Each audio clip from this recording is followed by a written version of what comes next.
ښځې دپاره د سر ویښته کټ کول څنګه دي؟ آیا دا جایز دي او که نه دي جایز؟ ګران کتونکو، ښځې دپاره د سر ویښته دا یو زینت دی، لکه څرنګې سړو دپاره د ږیرې ویښتان دا زینت دی. لکه څرنګې په کتابونو کې رادرومي چې په اسمان کې د بعضې فرشتو دا تسبیحات دي چې پاکي د هغه ذات لره چا چې په ځمکه کې سړو ته د ږیرې زینت بخلی دی او چا چې په ځمکه کې ښځو ته د اوږدو ویښتانو زینت بخلی دی. یعنې دغه اوږده ویښتان ښځې دپاره دا یو زینت دی.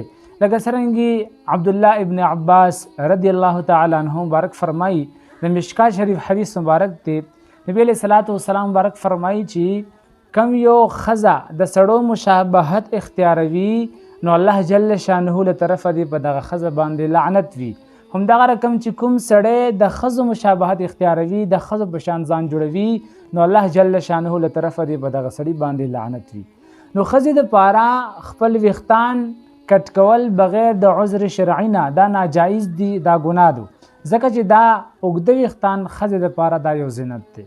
خو که چېرته د یو ښځې چې کوم ویښتان دي هغه بې انتها اوږده شي او د دغه اوږدوالي د وجې نه د دې زینت چې هغه ختم شي، بیا شریعت وایي چې کوم اضافي ویښتان دي، چې کومو اضافي ویښتانو د دغه ښځې ویښتانو زینت خلاص کړی دی، هغې ختم کړی دی، هغې دفع کړی دی، نو هغه اضافي ویښتان دغه ښځه به قدر ضرورت چې دی ختمولی شي، کټ کولی شي د سر چې کوم ویښتان دي.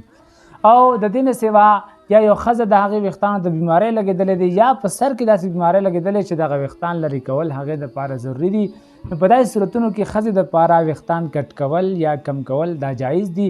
دې نه سوا عام سټایل دپاره، ځان جوړېدو دپاره، سړو سره مشابهت اختیارېدو دپاره په دغو ټولو صورتونو کې ښځې دپاره ویښتان کټ کول دا ناجایز دي او سخته ګناه لري.